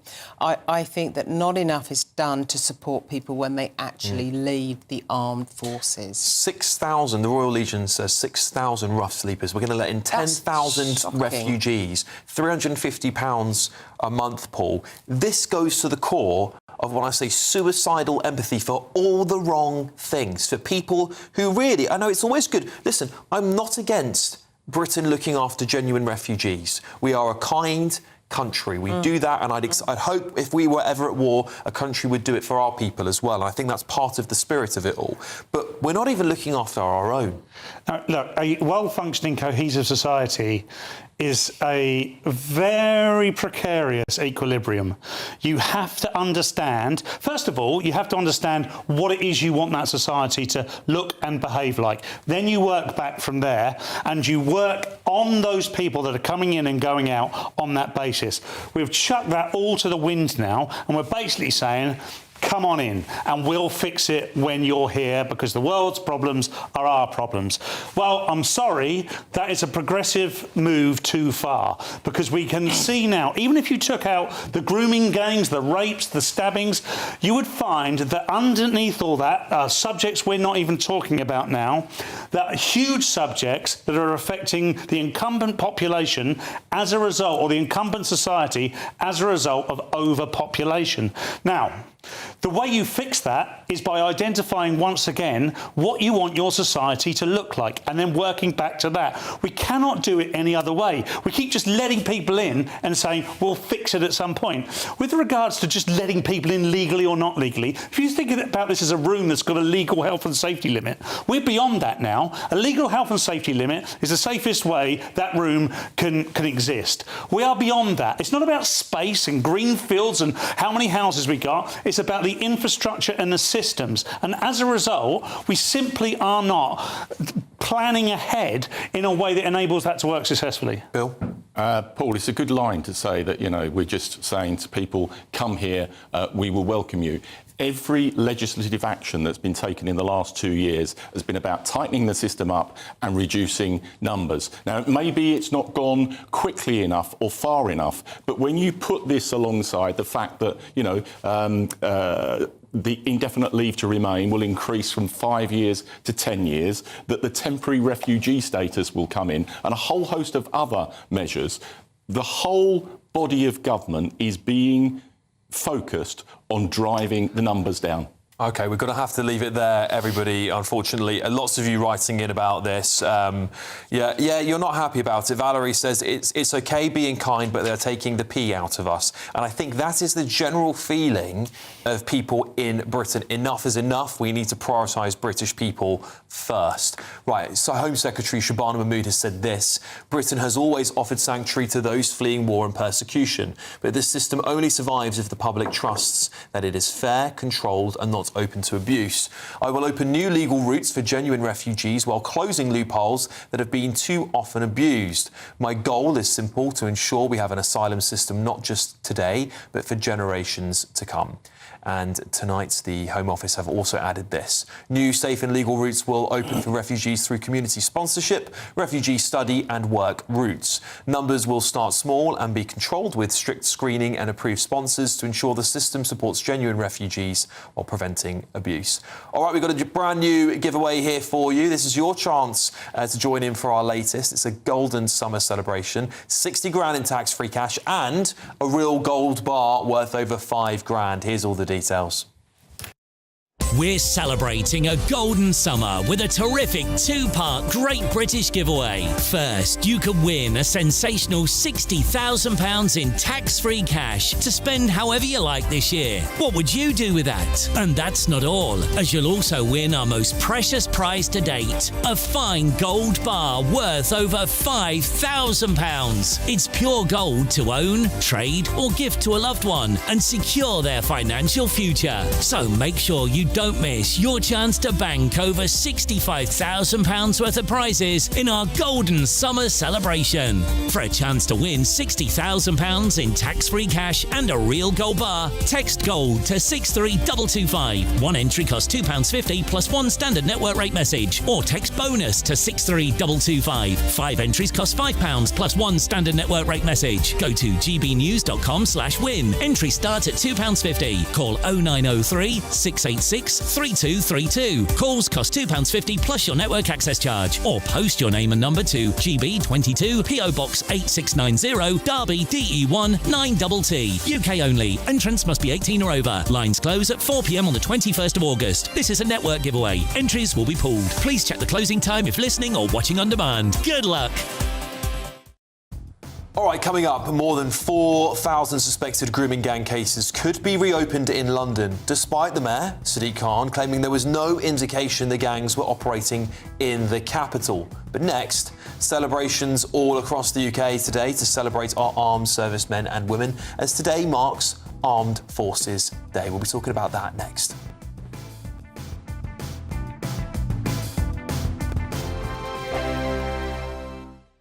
From cold mornings to warm family brunches, From football to tennis in the car, in the kitchen. GB News Breakfast is there. with the stories you need and the conversations that matter. Anyway, let's talk business. Well, it has been a historic night in British politics. It's astonishing, isn't it? We're here again.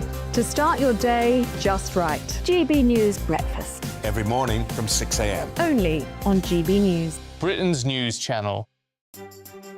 Some people enjoy lazy Sunday mornings, but not me. What's the truth of the matter? So that's a very live question. Would you support him if he waters down these plans? Before the spin sets in, I'll be getting to the truth. This is personal. No soft questions, no easy answers. It's one thing if the state has rules in this country. It's another thing whether the police and others actually police them. Setting the agenda and holding those in power to account. You can't really blame her if the system is set up this way. You will not want to miss it, trust me.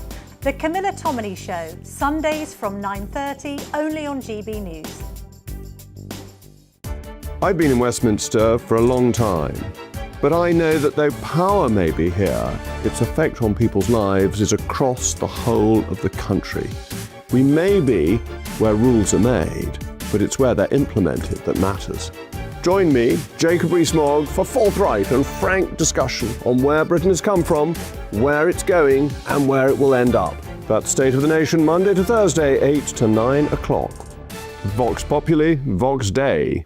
As soon as it hits 11 and the headlines come in, The late edition brings you the breaking news from all the front pages. because the news is going to happen. So get a head start today. Patrick Christie's tonight, late edition. Alex Armstrong tonight, late edition. From 11 o'clock every night. Only on GB News, the People's Channel, Britain's news channel. Westminster's full of talk, but out here, it's the real world. Am I allowed to talk now? No, that's it. This is where it matters, real people and real lives. That's what politics is all about. In fact, has Trump made a good start? No. Straight answers, no spin, and just a couple of pints. How many fingers have I got up? About 10. So join me for Lee Anderson's Real World every Friday at 7 p.m. only on GB News. The People's Channel, Britain's news channel. Bold. They are under no illusion. Ray, are you a human trafficker? Boundless. I've had enough of the nonsense, and I'm not afraid to say it. Don't get us on the BBC. Every weeknight, I tear through the headlines. The smell of gasoline. Should we be worried about it? From Westminster madness to cultural war chaos. What I'm going to do now is they are throwing things out the car as we speak. Get ready, Britain. Here we go. Patrick Christie tonight, weeknights from 9 p.m. only on GB News, Britain's news channel.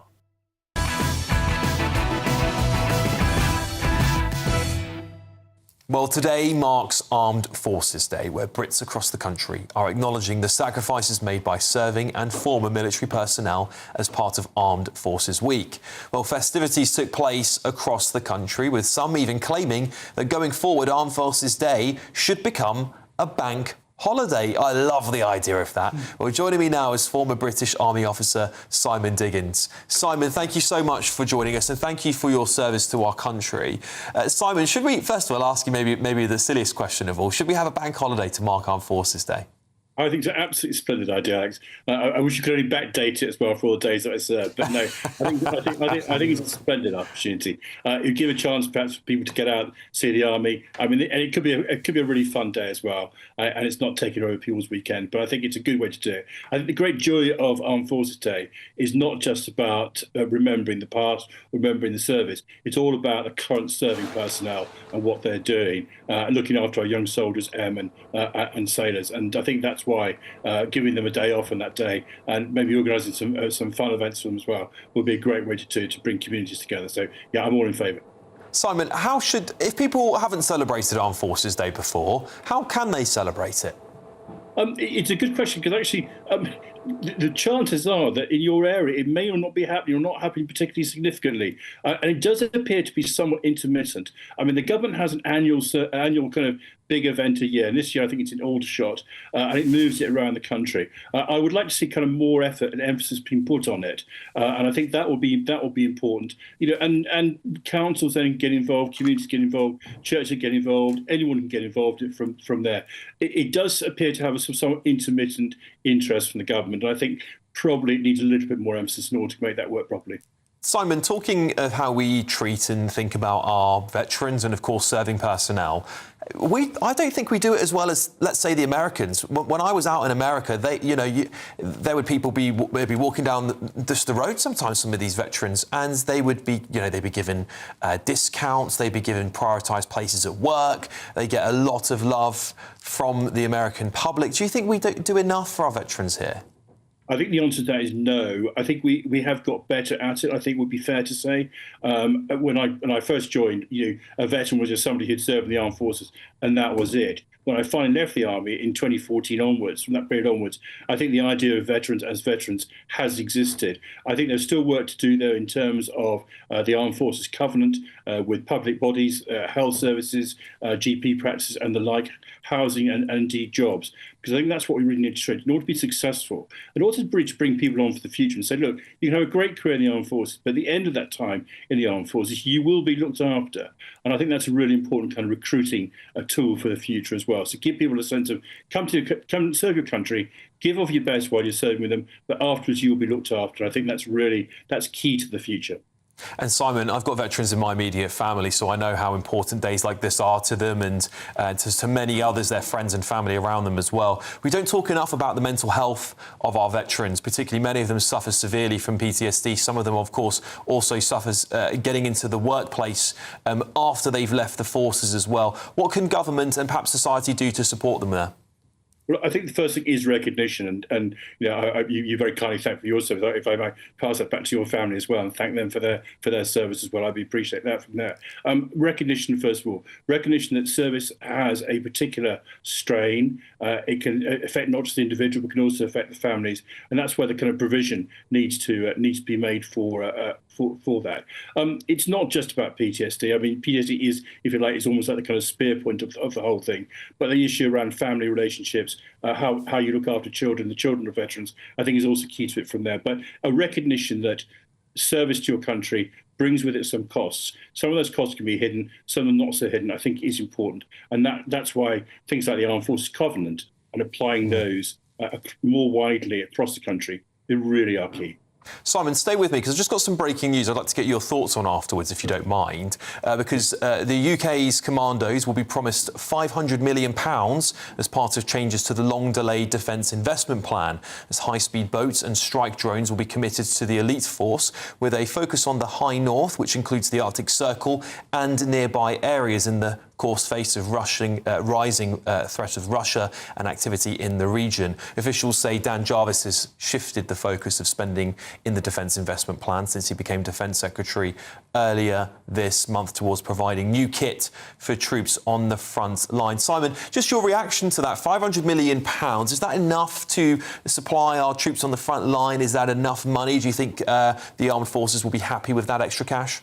Well, they'd be happy with any extra cash. I mean, the settlement which John Healey resigned over was at £13.5 billion, and of which £3.5 billion was deemed not new money. So basically £10 billion spread over 4 years. That's £2.5 billion per annum. Really wasn't enough. Extra £500 billion is worth having. I think what's also interesting is if I haven't seen the detailed report on it, obviously yet, but if it's refocused money, that's key. One of the criticisms of even the 13 billion was it appeared to be spending on legacy programs. Now, some of these programs are important, but the real threat or the real challenge that's come from particularly the Ukraine war is actually, do we even have the right structure, right forces, right organisations from there? And that 500 million, if it is going to be spent on monies to support our operations in the high north, which is what it sounds to be, does seem to be the kind of redistribution, reorganisation of those monies in the right place. And I think I would support that. Well, let's hope it goes to a good cause, Simon, indeed. Thank you so much for joining me, and happy Armed Forces Day to you. That's former British Army officer Simon Diggins there. Let me go to my panel. Bill, I'll start with you as a former Defence Minister yourself. Do you welcome this new investment that the government have announced today? I do, and look, I visited Afghanistan 5 times as a government minister and saw at first hand the incredible service, dedication and bravery that our troops give to this country. And I think it's right we celebrate their achievements. But I think One, we need more defence spending. The government is committed to that, but we need more. But we also need better spending of that money. And I was really interested by what Simon just said about refocusing expenditure and legacy programmes. What particularly the senior military are really not good at is recognising that circumstances have changed, you've got new needs, different needs, and you need to refocus spending. And bluntly, and I know this from personal experience, they fight tooth and nail for their own particular hobby horses that's in the interest of their particular element with the armed services instead of the collective good. And I think that needs to change. Very, very brief thoughts, and we haven't got much time left, Linda. Your thoughts on this new investment, 500 million? So I'm really pleased that Simon Dickens was impressed with this, and I think that it's a good move probably on behalf of Dan Jarvis. What I want to know is why did it take John Healey to resign to make this happen? This must have been an option 3 weeks ago, and yet John Healey resigns because we've only got 13.5 billion instead of the 18.5 billion that he in fact wanted. Then Al Khan's resigns as well, and now something happens which is advantageous and all to the good. But why did it take 2 resignations to get there? I would say we don't know if it did. This has got John Healey and Al Khan's written all over it. I don't think Dan Jarvis has turned the screw to the point that he's made this miracle discovery and pointed it in one direction.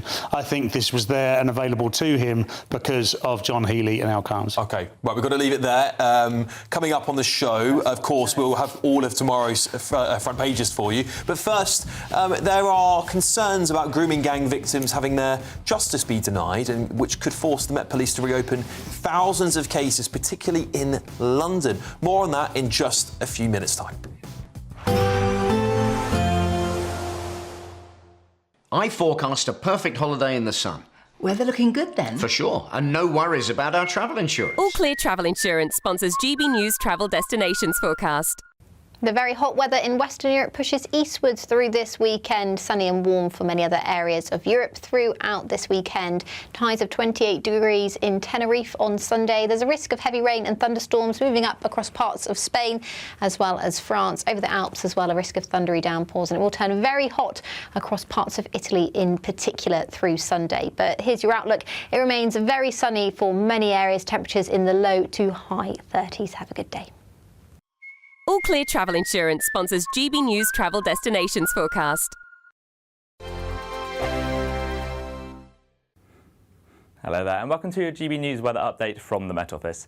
It's been another hot day for parts of the UK today, but it is going to turn a little bit fresher as we go through the weekend. It is going to be quite muggy for places overnight as well. We do want to keep a very close eye on this little occlusion as it does move its way across the southeast of the UK this evening, as it could bring some pretty heavy thunderstorms at times, and there could be a mix of some hail in there as well. But they will move through rather quickly, and we still have an amber heat warning for parts of the southeast through the overnight period. Still going to be muggy. We've still got quite a few places around 20 degrees for this part of the world. But elsewhere, temperatures are slowly starting to come down as this band of rain begins to move into the west and slowly starts to move its way eastwards through the nighttime period. Now, as we wake up on the morning of Sunday, again, it will be a warm start across the southeast, but behind this band, like I said, it will be a lot fresher. A bright start for Northern Ireland, actually, and a few more showers across Scotland. 1 or 2 of these could be heavy, again, with the mix of some hail in there, but it's only going to be isolated. We're not expecting them to be as thundery as they were a couple of days ago. But as we go through the day, this band of rain will slowly start to peter out. The rain does become a lot more isolated and it does turn into a band of cloud. But that cloud will lift and it will start to break up through the day. So Sunday is actually a normal, typical day for summer, really. Temperatures just above average for the time of year. But compare that to the temperatures that we have seen over the last few days, it will feel a lot more comfortable. Monday, again, a nice sunny day, plenty of bright sunshine across England and Wales, a few showers across Scotland here.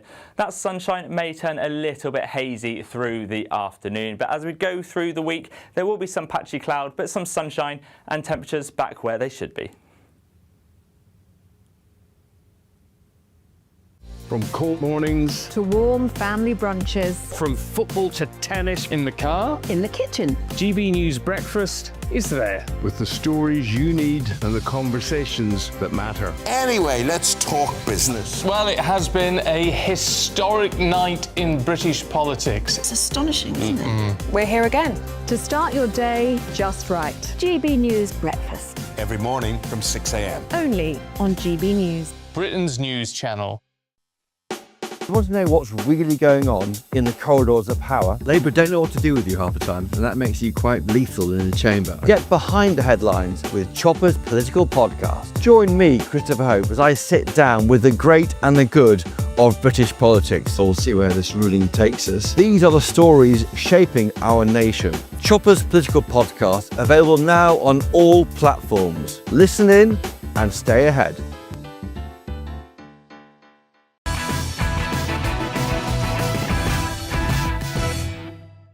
Welcome back. I've got your front pages here. Let's start with The Sun. Minister in texts pest rap. Inappropriate messages sent to female MP. Yes, we'll talk about that in a little bit. The Independent. Record heatwave must be a wake-up call for Britain. And The Telegraph. Tax capital gains more.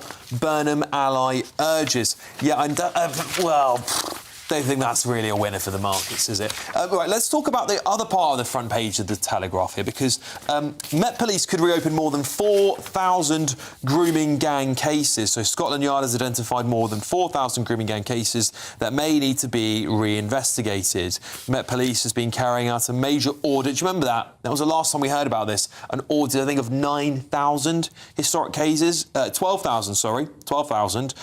So they're saying at least 4,000 of those need to be reinvestigated. Paul, not a great look for the Met, but this is going to be going on now, isn't this? Because this national inquiry is going to be looking into London. Sadiq Khan said there was no evidence of this, by the way, and I'm sure he was briefed by the Met there was no evidence of it. I just think it beggars belief to me, and I said this from the start. When I was growing up here in London, I had a friend who was being groomed, she had been groomed. And so when I spoke to her about this story a few months ago, when I said, Sadiq Khan said there's no evidence of it, she was dumbfounded by the response of the mayor. Look, the mayor obfuscated. That's as kindly and charitably as I can put it. He avoided telling the truth because it was politically inconvenient at that time. I've actually sat in on mayor's questions in a previous real-world job, and he is very difficult to watch. He is not likeable. Yeah. He comes across as not a very nice guy, and he comes across as somebody who puts himself and his reputation way above the position of mayor and way above London itself. At that point, and that will always haunt Sadiq Khan, but one thing I will say, at that point, he used just enough Weasley words that he will always slime his way out of it. I just know he will, because I've seen him do this 100 times before, and he has just left enough wiggle room to get out. But make no mistake, this is quite clearly in London. Sadiq Khan knew it was in London. He talks to the Met every day of the week. They would be completely across this. It was just inconvenient for him on both a personal, religious and political front. The thing is, Linda, the language used to sort of what you would say obfuscate this was that they're not quite the same as other definitions of grooming gang. That was sort of the way I interpreted Sadiq Khan's response to all of this when it first started being spoken about early last year.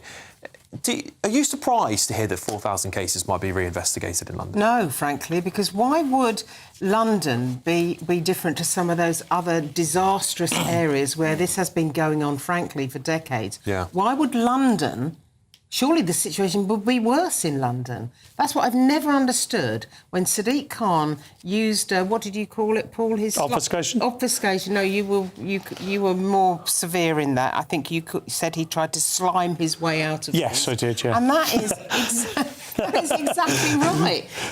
But no amount of a carefully worded statement, no amount of weasel words, woolly words, of some kind of disastrously constructed word salad will get you out of the situation where you should have been more responsible at the time. And I also believe that the Metropolitan Police knew that this was extensive too, and for some reason they did not act either. I don't understand it. I do not understand why people thought that London was any different to any other area. Yeah, just reading a little bit here, a spokesman for Sadiq Khan strongly rejected any suggestion that he had sought to cover up issues related to child sexual exploitation in the capital, saying the mayor welcomes the reinvestigation of the cases and had been clear we must leave no stone unturned. Well, he wasn't clear, though, was he? Well, that's the argument, isn't it? That's the argument. Do you think, Paul, that politicians are so deeply worried about this that there was an attempt to obfuscate the truth and to try and use clever words to try and get away from it? I'll come on to the way Sadiq Khan responded, but the fact that these cases are being reinvestigated is an explicit aim of government policy. I remember 6 months into the life of this government, Yvette Cooper was Home Secretary. There was huge debate around this, and at the time the government was arguing against a national inquiry. It said the better priority is to get on implementing the recommendations of previous inquiries and reinvestigate these cases. That was what the government was driving to happen, and it is now coming to fruition. The bit I find inexplicable, and I've seen it several times now, is that evidence session that Sadiq gave with Susan Hall, where he just came across as arrogant and complacent and, you know, trying to split hairs of a pin to justify his position. He must have known, he did know, that because the government was driving the reinvestigation of these cases, that there was going to be a significant volume being reinvestigated in London. He looked appalling. That's what we call dancing on a pinhead. That's what we call it. And that's what he was trying to do, this kind of carefully worded, this careful little dance that meant that he did not have to admit something was going on, much less take responsibility for it in his city. Well, it's just he came across so defensive. And then was trying to push the question back, what do you mean by those? What do you mean by this? How insulting. How insulting is that to the victims of those heinous crimes? So Susan Hall's frustration on that afternoon, I think that exacerbation was what everybody was feeling. The majority of good-thinking human beings that exist, irrespective of your political views in Great Britain. OK.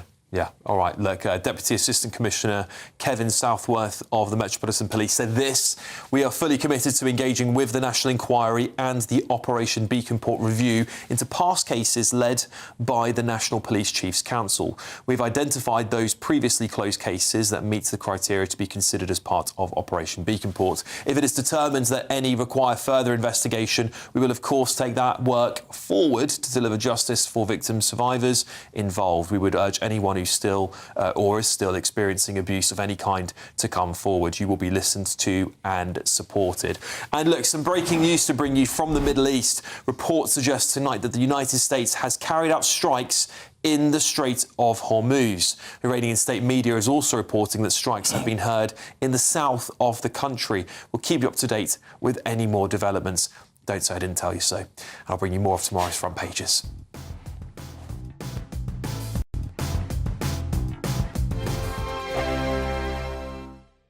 I'm Michael Portillo. This is GB News, Britain's news channel.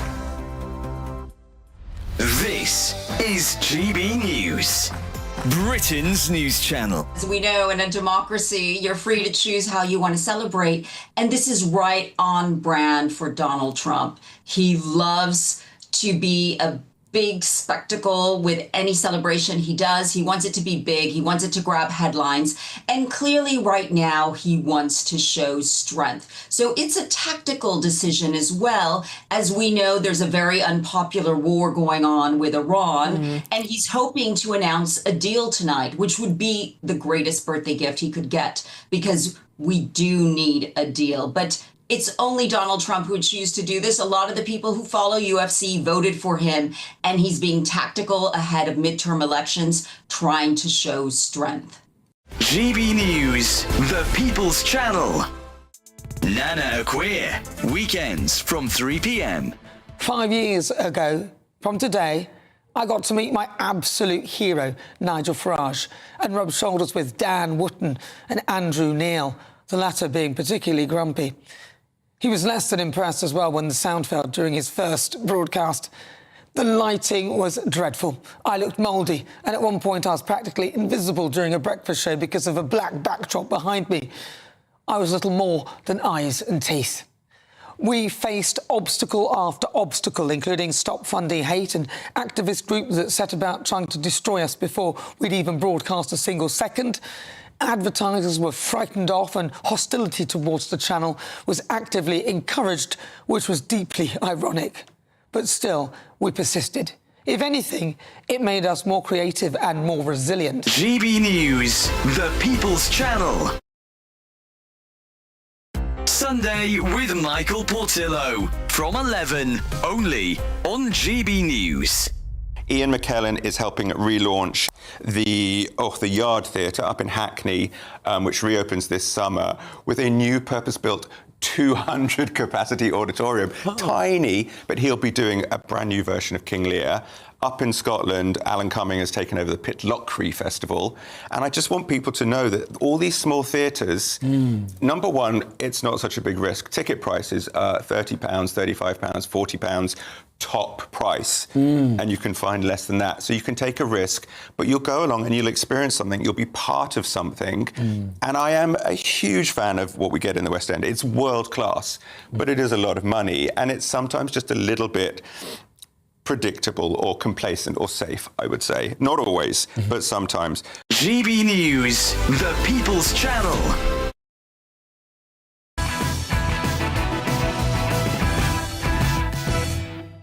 More front pages for you. It's quite juicy this weekend. I'm really enjoying this. Let's look at the front page of The Observer. The cost of staying cool. I think we just need some air conditioning, not to look like a third world country, unfortunately. On the top left there of The Observer, quite interesting. Right, can you see two men there? Burnham considering roles for both David and Ed Miliband in his cabinet. What does that mean? The Mail, this is juicy. Class warrior Bridget, this is Bridget Phillipson, the Education Secretary. Family made 900% profit on council home. The Mirror. Devolution revolution, plan to rewire economy by giving more powers to mayors. The Sunday Times, destroyers out, drones in under new defence plan. Yeah, well, it's quite interesting, isn't it? It's quite interesting, isn't it? Right, look, we did a little bit of defence earlier, so let's just sit on that one for a second. Let's talk about the front page of the Daily Mail here. You'll all know about the spat between Conservative Party leader Kemi Badenoch, who went really, really hard on Bridget Phillipson in the House of Commons the other day, and, of course, Bridget Phillipson, the Education Secretary. Kemi, this is the headline here. Education Secretary Bridget Phillipson is at the centre of new class war row over government plans to stifle the rights of council tenants to buy their homes. That's after her family benefited handsomely from the policy. And I think this goes, again, to the sort of heart of things, Paul, when we talk about private education as well. Cutting back on that, putting taxes up on that. People feel like Labour is sort of pulling the ladder up behind them. Feels almost like spiteful class warfare, doesn't it? Just to cover, that's what Kemi Badenoch said. Yeah. That's not what I'm saying. Although I do agree with it. I do wholeheartedly agree with it. And live by the sword, die by the sword. If you're Bridget Phillipson and you are going to be the woman that stands behind this as a policy, and yet you've benefited from it, your parents have benefited from it, then you've got to be willing to accept that criticism. She's not holier than thou or whiter than white because she was grew up on a council estate. I spent the first 7 years of my life growing up on a council estate. At no point have I used it either positively or negatively throughout my life whatsoever. I've used it in comedy a few times, but it's not a badge to hold up. It's just what you were born into, and the opportunity to get out in the 80s and 90s when Bridget Phillipson grew up was greater than they are now because of the policies that Bridget Phillipson is bringing in. Okay. So she's the one holding people back. Linda? I think really that all politicians should stop talking about their kind of lived experience and where they come from and blah, blah, blah. Or say that their dad's a toolmaker. Let's leave the toolmakers out of this. I mean, actually, to be fair to Andy Burnham, I have not heard that he's ever talked about his father being a BT engineer or his mother being a receptionist and a GP. Yeah. He might have got the memo from KIST. Yeah. Because it's not working for the rest of us. What we want to know is not what their past was like, not what kind of background they came from, but what they're going to do in the future. 100%. Now, I think Kemi Badenoch maybe should not have used that kind of language, but I do completely believe in the sentiment of Bridget Phillipson's policy being about the politics of envy. I mean, that, I think, is a failed policy that actually seriously dented the aspirations of many families who'd given up so much to educate children. Some of them send children who could not get a break in the state system, and I completely understand why she said it, but I think all politicians from every party need to rein in their language and start thinking about the content of what they're saying, not the style of it. Bill? Well, I can trump Paul. I spent the whole of my young life in the council house. And I disagree with you, Linda, because actually that experience shaped my life in a good way and shaped my outlook and values. And one of the under-remarked elements of the current political situation and this Labour government is, by background, it's the most working-class cabinet we've ever had.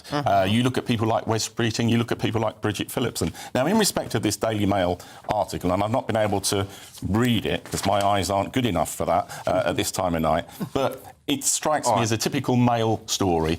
You know, someone in her family had a council house and sold it at a profit. Got to leave it there, Bill. Got to leave it there. We will be back to talk more about this. Of course, is Ed Miliband, David Miliband coming back. Here's your weather.